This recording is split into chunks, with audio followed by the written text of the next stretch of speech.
প্রসেনজিতের cinema দেখতে হলে download করুন click app. Smoking is injurious to health. It causes cancer. ধূমপান স্বাস্থ্যের পক্ষে ক্ষতিকর, এর ফল ক্যান্সার। মদ্যপান স্বাস্থ্যের পক্ষে ক্ষতিকর।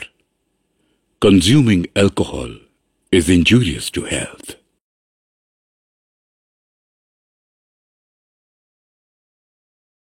चल चल चल चल चल चल चल चल चल देख ताड़ाताड़ी ताड़ाताड़ी ताड़ाताड़ी আমার কাছে এই 5 টাকাই আছে, আর কিছু নেই। 5 টাকা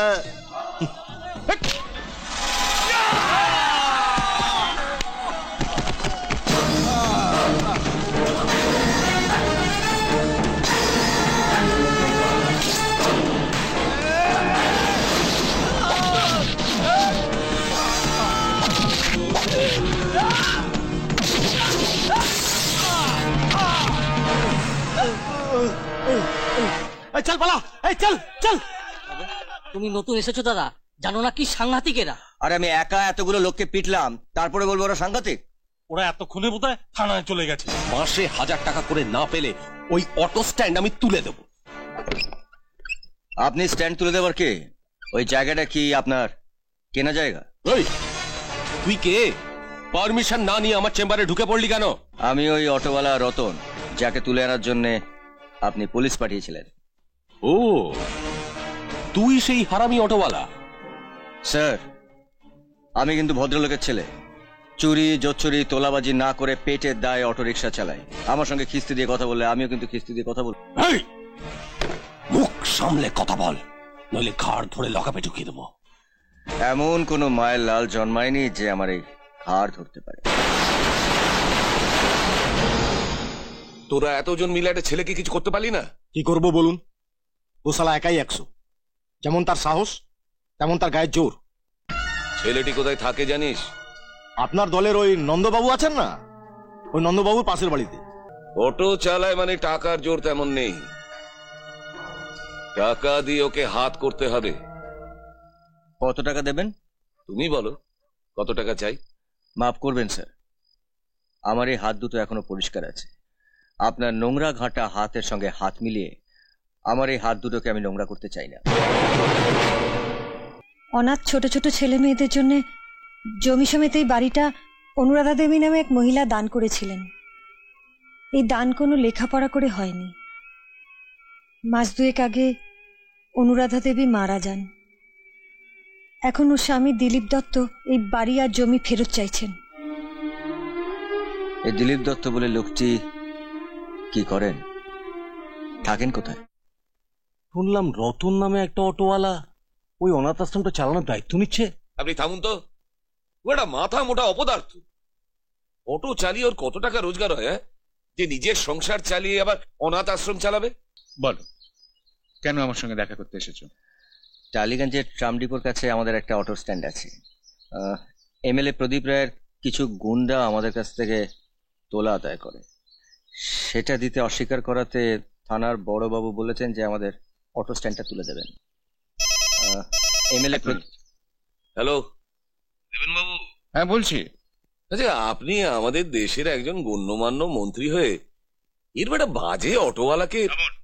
রতন যদি বাজে ছেলেই হবে তাহলে গভীর রাতে চুপি চুপি ওর বাড়িতে গিয়েছিলেন কেন? আপনি মোটা টাকার লোভ দেখিয়েছিলেন ওকে।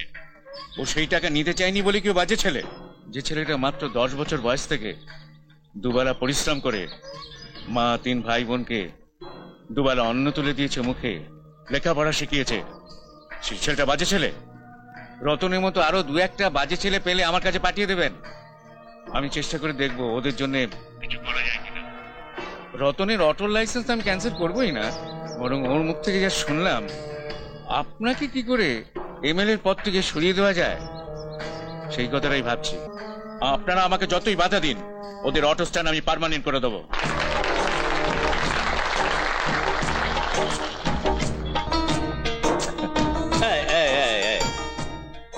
তুই হিন্দু ব্রাহ্মণের ছেলে হয়ে আমার মতন একটা সামান্য মুসলমান মিস্ত্রিকে প্রণাম করিস, আমার খুব খারাপ লাগে বাবা।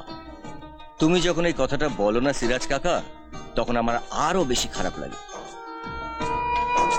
বাবা তোমার এই গ্যারেজেই কাজ করতেন। বাবা মারা যাওয়ার পর তুমি যদি আমাকে হাতে করে কাজ না শেখাতে, তাহলে তো আমার পুরো সংসারটাই ভেসে যেত।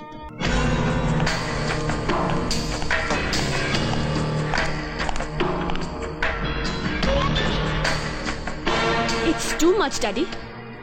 তোমার মতন একজন ডাকসাইটে নেতার ঘুম কেড়ে নিলেও সামান্য একজন অটোওয়ালা। ও সামান্য নয়, ও একটা টর্নেডো, মুহূর্তের মধ্যে প্রলয় ঘটিয়ে দিতে পারে। তুই ভাবতে পারিস, মাত্র 48 ঘন্টা, 48 ঘন্টার মধ্যে পরিবহন মন্ত্রীকে হাত করে পাড়ায় পাড়ায় পার্মানেন্ট অটো স্ট্যান্ড বানিয়ে নিয়েছে। ও পরিবহন মন্ত্রীকে হাত করেছে, আমি ওকে হাত করব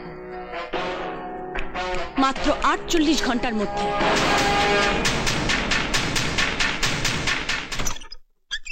আরে রত্না, এসো এসো।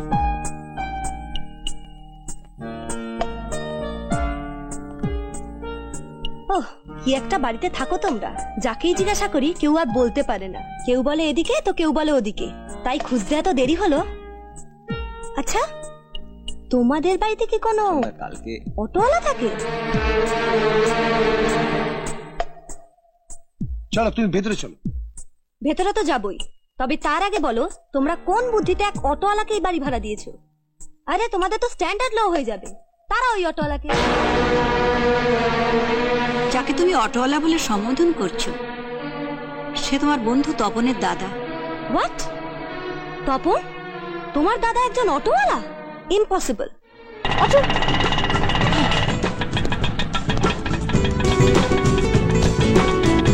ম্যাডাম, আজ অটোতে উঠলেন, গাড়ি কোথায়? ড্রাইভিং লাইসেন্স নেই বলে বাবা গাড়ি নিয়ে বেরোতে দিল না। আচ্ছা, কোথায় যাব?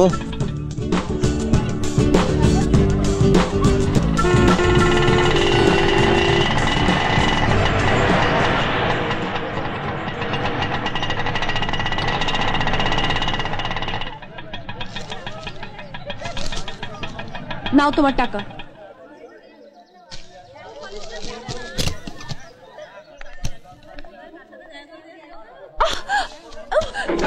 দেখুন না, পিঠের মধ্যে কি একটা পড়লো, প্লিজ। গড, বাঁচাও, বাঁচাও, বাঁচাও, হেল্প মি, বাঁচাও, প্লিজ হেল্প মি, বাঁচাও। এই অটোওয়ালাটা আমার সাথে অসভ্যতামি করছে। এই অটোওয়ালার অটোতে যখন আসছিলাম তখন আমার যা তা নোংরা কথা বলছিল। পাত্তা দিনই দেখে অটো থেকে নামতেই আমার জামাটা টেনে ধরেছে। মিথ্যে কথা, মিথ্যে কথা বলছেন উনি। আমি পেটের দায়ে অটো চালালেও আমি একটা ভদ্রলোকের ছেলে। ম্যাডাম, আমার সঙ্গে লড়তে হলে ভদ্রলোকের মতন লড়ুন। আমি গরিব বলে মিথ্যে কথা বলে এতগুলো লোকের সামনে আমাকে ছোট করবেন না। ম্যাডাম, আমি আপনাদের মতন লেখাপড়া শিখিনি, কিন্তু আপনি লেখাপড়া শিখে আজ আমাকে যে অপমান করলেন, তাতে মনে হচ্ছে লেখাপড়া না শিখে আমি ভালোই করেছি। শুধুমাত্র আপনার বাবাকে খুশি করতে গিয়ে আজ আপনি আমাকে যে অপমান করলেন, একবার একটু ভেবে দেখবেন যে তাতে আপনি খুশি হলেন কিনা। চলি, একবার একটু ভেবে দেখবেন যে তাতে আপনি খুশি হলেন। একটা সামান্য অটোওয়ালা যে আমাদের এত ভাবিয়ে তুলবে, এটা ভাবতেও পারি। ওকে টাইট দিতে গিয়ে আমার এমন স্মার্ট মেয়েটা টাইট খেয়ে গেল। চলো না, সিনেমায় যাই। আজ যেতে পারবো না। কিছু হবে না, চলো না। আজ গেলে বাড়ি ফিরতে দেরি হয়ে যাবে।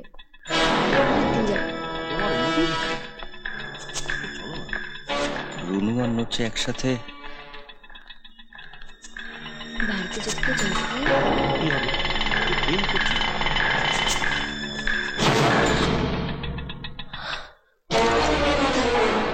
ওর সাথে কোথায় যাচ্ছিস?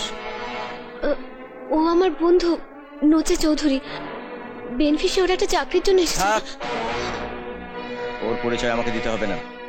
ওকে আমি খুব ভালো করে চিনি। একটা তোলাবাজ, প্রদীপ রায়ের ভাড়াটে গুন্ডা।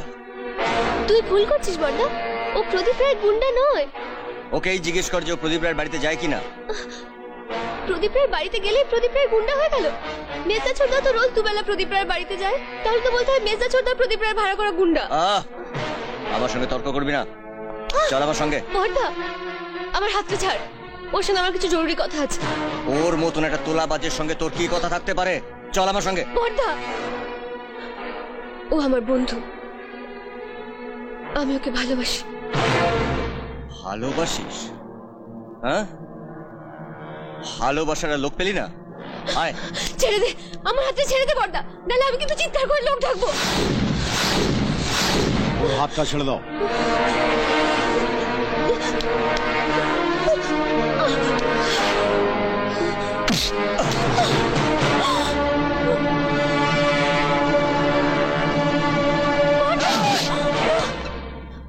তুই ওর গায়ে হাত তুলে আমি কিন্তু থানা পুলিশ করবো। দাদা, আমি আর স্বপন ঠিক করেছি কাল কালীঘাটে নিয়ে গিয়ে নোচের সাথে আমাদের বোন রুনুর বিয়ে দেব। মা থাকতে আমি থাকতে তোরা ওর বিয়ে দেবার কে? আমরা ওর দাদা, নিজের দাদা।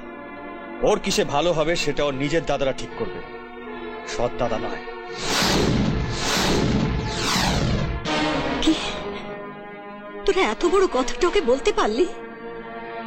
শোন স্বপন, আমি রুনুর সৎ দাদাই হই কিংবা অসৎ দাদা, আমি বলছি কাল থেকে রুনু এ বাড়ির বাইরে যাবে না।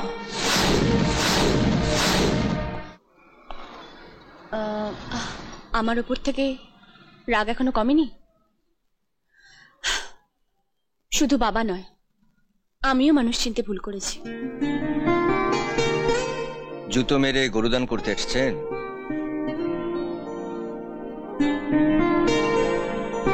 গুরু মাফ করে দাও, जोड़ी बन जाएगा।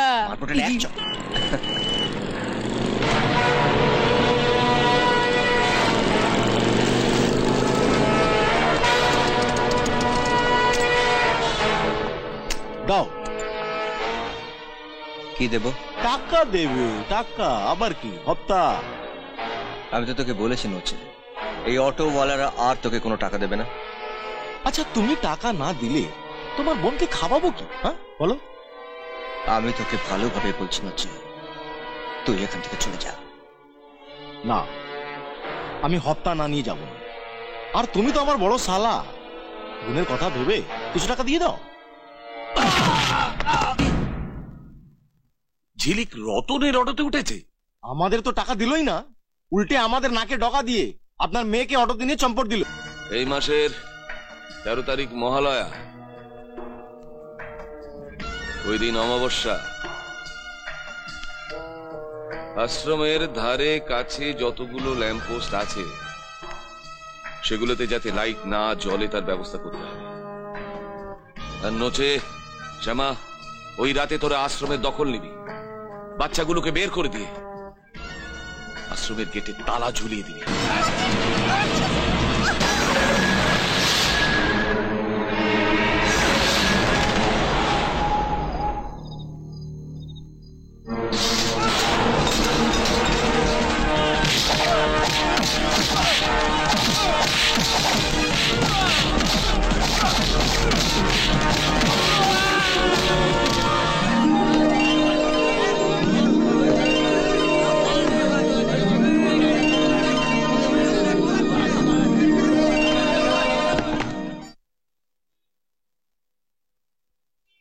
দাদা, প্রমোটার দিলীপ বাবুকে অনেক কষ্টে রাজি করিয়েছে। উনি বলেছেন আমাদের এই বাড়ি ভেঙে এখানে 4 তলা বিল্ডিং তৈরি করবেন। আমার কিন্তু এতে একদম মত নেই। কত কষ্ট করে তোদের বাবা একটু একটু করে এই বাড়িটা তৈরি করেছিলেন, আর অন্য একটা লোক এসে বাড়িটা ভেঙে দেবে? এসব মেইলি সেন্টিমেন্ট ছাড়ো তো মা। এমন সুযোগ জীবনে বারবার আসে। দেখো, এ বাড়ি ভেঙে যে 4 তলা বিল্ডিং তৈরি হবে তাতে আমরা 4টে 1000 স্কোয়ার ফিটের ফ্ল্যাট পাবো। মা, ব্যাপারটা কিন্তু খুব খারাপ হবে না, তুমি একবার ভেবে দেখো। 2টো ফ্ল্যাট 2 ভাইকে দিয়ে দেবো, একটা ফ্ল্যাট রুনুকে দেবো, আর একটা ফ্ল্যাটে তুমি আর আমি থাকবো। দে, এই স্ট্যাম্প পেপারে সই করে দে।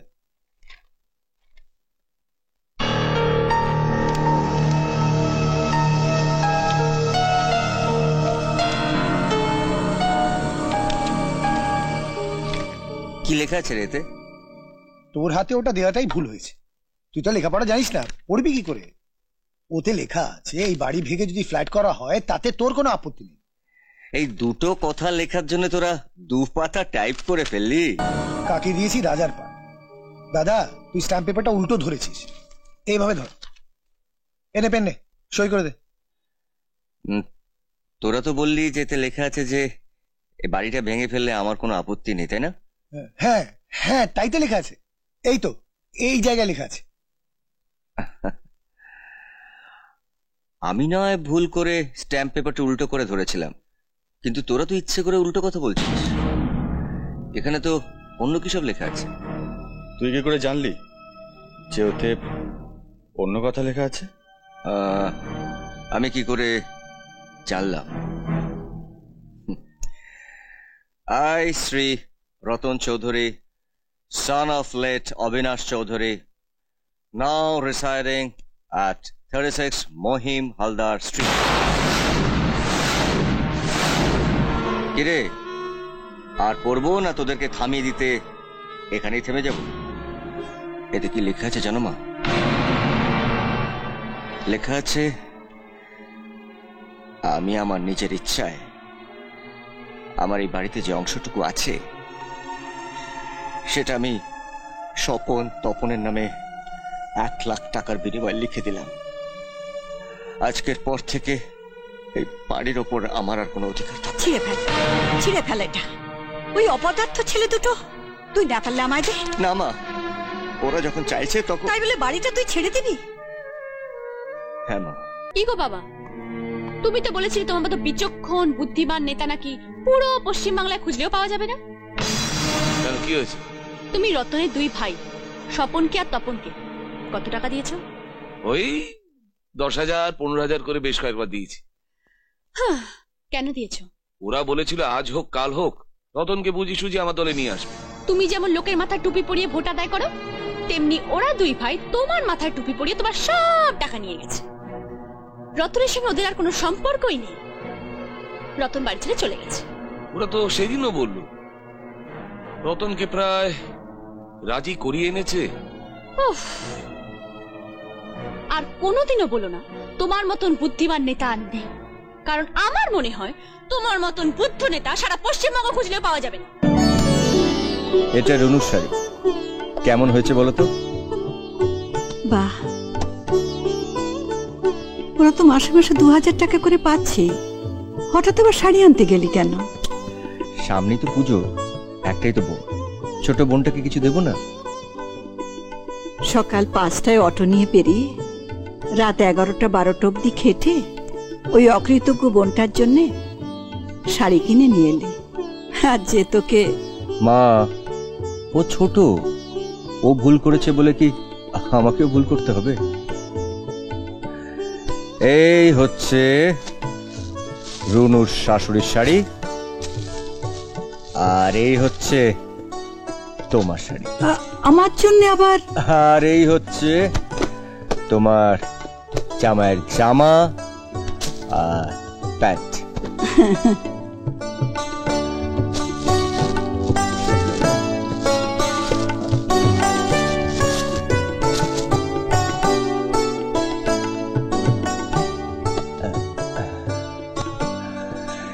এইগুলো পুজোতে দিতে হয়, তাই না মা?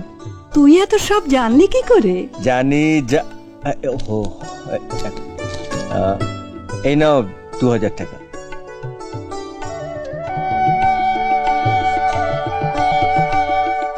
গতবারে তো স্বপন তপন দিয়েছে বলে ছোটকে দিয়ে টাকাটা পাঠিয়েছিলে। কাল তুমি নিজে গিয়ে এগুলো দিয়ে আসবে। আমি নিয়ে যাব? হ্যাঁ, কাল সকালে ডাক্তারের কাছে যাচ্ছ বলে তুমি আমার সঙ্গে বেরো। আমি তোমাকে নচিদের বাড়ির সামনে নামিয়ে দেবো, ঠিক 1 ঘন্টা পর বেরিয়ে আসবে, আমি তোমাকে নিয়ে বাড়িতে পৌঁছে দেবো। আমাকে আবার? মা, তুমি হচ্ছে আমাদের মা। আচ্ছা, রুনুর হাতে পুজোর শাড়িটা দিয়ে তুমি ওকে আশীর্বাদ করলে কত খুশি হবে বলো তো? তোর সঙ্গে যে এমন ব্যবহার করলো। আচ্ছা মা, থাক না ওসব কথা। ও, আর একটা কথা, আমার মাথার দিব্যি দিয়ে বলো, তুমি রুনুকে বলবে না যে এগুলো আমি কিনে দিয়েছি? বলবে যে স্বপন আর তপন পাঠিয়েছে। কি সুন্দর হয়েছে। মেজদা ছোটদা এগুলো তোমার হাত দিয়ে পাঠিয়ে দিল? ওরা নিজেরা এলো না কেন? মা ওদের সঙ্গে আলাপ করবেন বলেছিলেন। হ্যাঁ, সামনে পুজো, ওরা এমএলএ সাহেবের পুজো নিয়ে ব্যস্ত আছে, তাই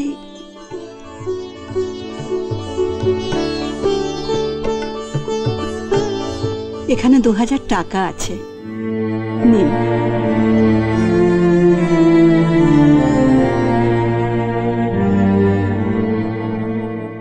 আমার জন্য এবার মেজদার ছোটদার অনেকগুলো টাকা খরচা হয়ে গেল, এত খারাপ লাগছে। তুমি মেজদার ছোটদাকে বলো মা, আমি খুব খুশি হয়েছি। ওরা তোমার ওই ছোট লোক জানোয়ার অটোওয়ালা বড় ছেলের তোয়াক্কা না করে শুধু আমার বিয়েই দেয়নি, আমি আমার শ্বশুর বাড়িতে যাতে সুখে শান্তিতে আর সম্মানের সঙ্গে থাকতে পারি তারও ব্যবস্থা করেছে।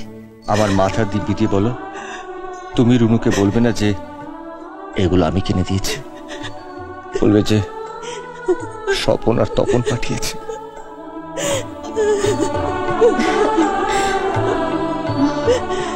কি হলো মা, তুমি কাঁদছো কেন? তুই কতদিন আমাদের কাজ ছাড়া, এতদিন আমরা একসঙ্গে ছিলাম, তাই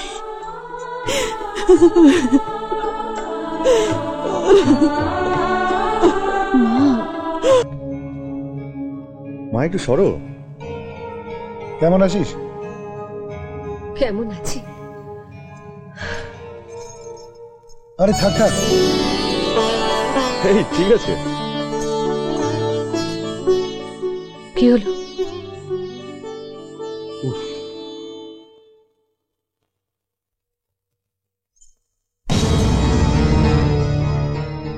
সবাইকে প্রণাম করলি, বড়দাকে প্রণাম করবি না?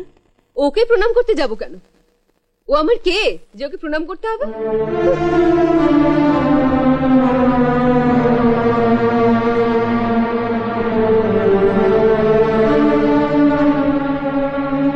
মহালয়ার দিন রাতে তোমার বড় ছেলে ওই অটোওয়ালা ওকে ধরে এমন মার মেরেছে। মার তো আর এমনি মারেনি, ওরা অন্যায়ভাবে মদ খেয়ে অনাথ আশ্রমের দখল নিতে গেছিল বলে। সব ব্যাপারে তোমার বড় ছেলে হয়ে সাফাই গিয়েও না তোমার।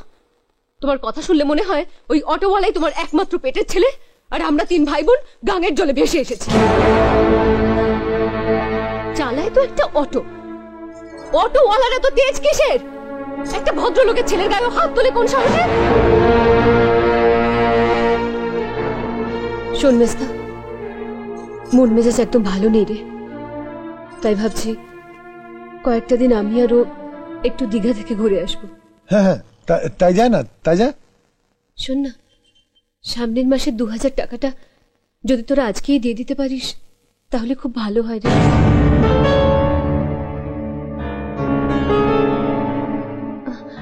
আমি জানি তোদের খুব অসুবিধা হবে, এই পুজোর আগে 2000 টাকা দিলি, তার উপর আবার আমার শাড়ি, আমার শাশুড়ির শাড়ি, ওর জন্য জামা প্যান্ট, এগুলো কিনতে তো তোদের অনেক খরচা হয়েছে, কিন্তু দেখ না তবু যদি পারিস।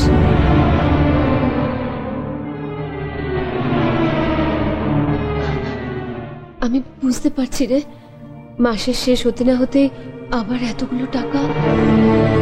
বড়দার খুব জ্বর হয়েছে, ঘরে শুয়ে আছে, জান গিয়ে বল, ও টাকার ব্যবস্থা ঠিক করে দেবে। তুমি থামো তো মা, একটা অটোওয়ালা কত টাকা রোজগার করে সেটা খুব ভালো করে আমার জানা আছে, আর তাছাড়া আমি কিছুতেই ওই জানোয়ারটার সামনে গিয়ে হাত পাততে পারবো না। আমি ওকে আমার দাদা বলে মানি না, মানি না, মানি না। এই মুখ দিয়ে বড়দার সম্বন্ধে আর একটাও বাজে কথা বলবি না রনু, তাহলে তোকে সারা জীবন চোখের জল ফেলতে হবে। একটা দিনের জন্য তুই শান্তি পাবি না। ওর জন্য চোখের জল ফেলতে হবে কেন? কি করেছে ও আমার জন্য? কি করেছে? হ্যাঁ বলো, তোমার বড় ছেলে কি এমন করেছে যার জন্য ওর নামে কিছু বললে আমি একটা দিনের জন্য শান্তি পাবো না? ও তো সৎ দাদা হয়ে তোর জন্য যা করেছে, বোধহয় কোনো বাবা ও মেয়ের জন্য এমনটি করে না। হ্যাঁ বলোই না, কি করেছে? আমি তোর ওই জানোয়ার অটোওয়ালা বড়দার মাথায় হাত দিয়ে দিব্যি করেছিলাম এ কথা আমি কোনোদিন তোকে বলবো না, কিন্তু আজ আর না বলে থাকতে পারলাম না। না বললে আমার পাপ হবে, মহাপাপ। তোর ওই স্মৃতিতে যে সিঁদুরটা জলজল করছে, পুজোর আগে ওই সিঁদুরের কৌটোটা কিনে আমাকে দিয়ে পাঠিয়েছিল তোর ওই জানোয়ার অটোওয়ালা বড়দা। কি?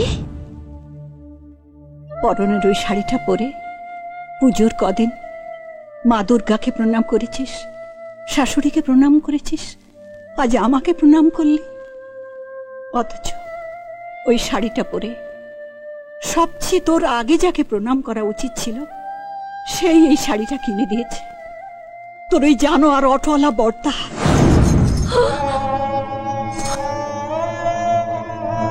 পুজোর তত্ত্ব পাঠাবার জন্য পুজোর কদিন আগে থেকে ওর 5টায় অটো নিয়ে বেরিয়ে রাত 12টা 1টায় বাড়ি ফিরেছে তোর এই জানোয়ার অটোওয়ালা বড়দা। শুধু তোর জন্যে, শ্বশুর বাড়িতে তোর মান থাকে তার জন্যে। পুজোটাও শেষ হলো, ও বিছানা নিল। কত করে বলছি হেমন্ত ডাক্তারকে ডেকে আনবো, কিছুতে রাজি হচ্ছে না। বলছে গরিব অটোওয়ালার রোগ এমনিতেই সেরে যাবে, ও ডাক্তার লাগবে না, ডাক্তার লাগবে না।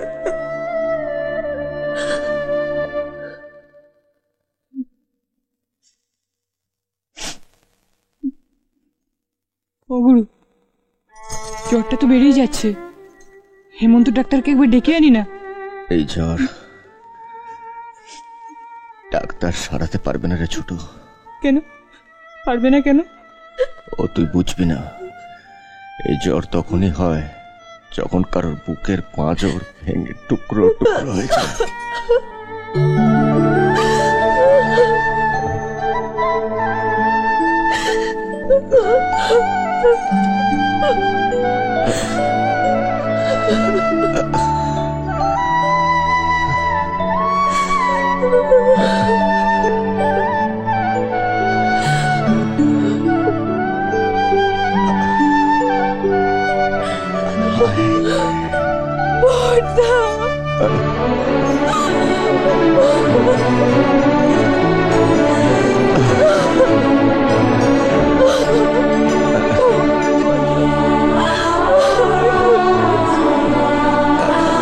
রতন, কি হচ্ছে মা?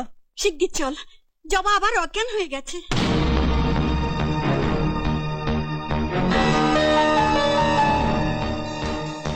ডাক্তার বাবু, চলুন একটা ইঞ্জেকশন লিখে দিচ্ছি, এক্ষুনি নিয়ে আসতে হবে।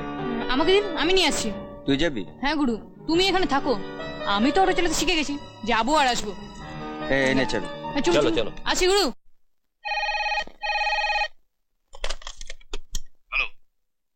কি করছিস তাই বল। রতনের অটোতে একটা টাইম বোম ফিট করে দিয়েছি, ঠিক 4টার সময় ফাটবে।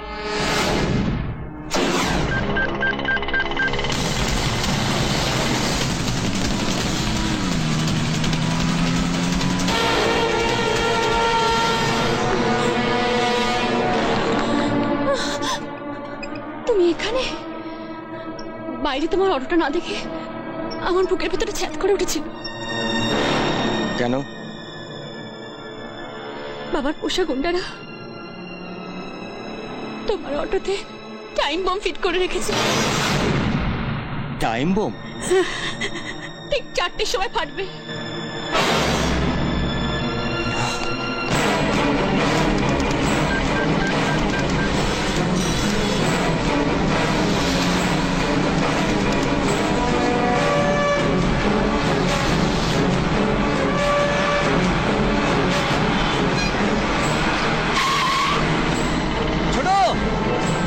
ছোট নেমে আয়। ছোট, আরে গুরু, এই দেখো আমি ইঞ্জেকশন পেয়ে গেছি, তুমি এবার এলে কেন?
বাবার স্নেহ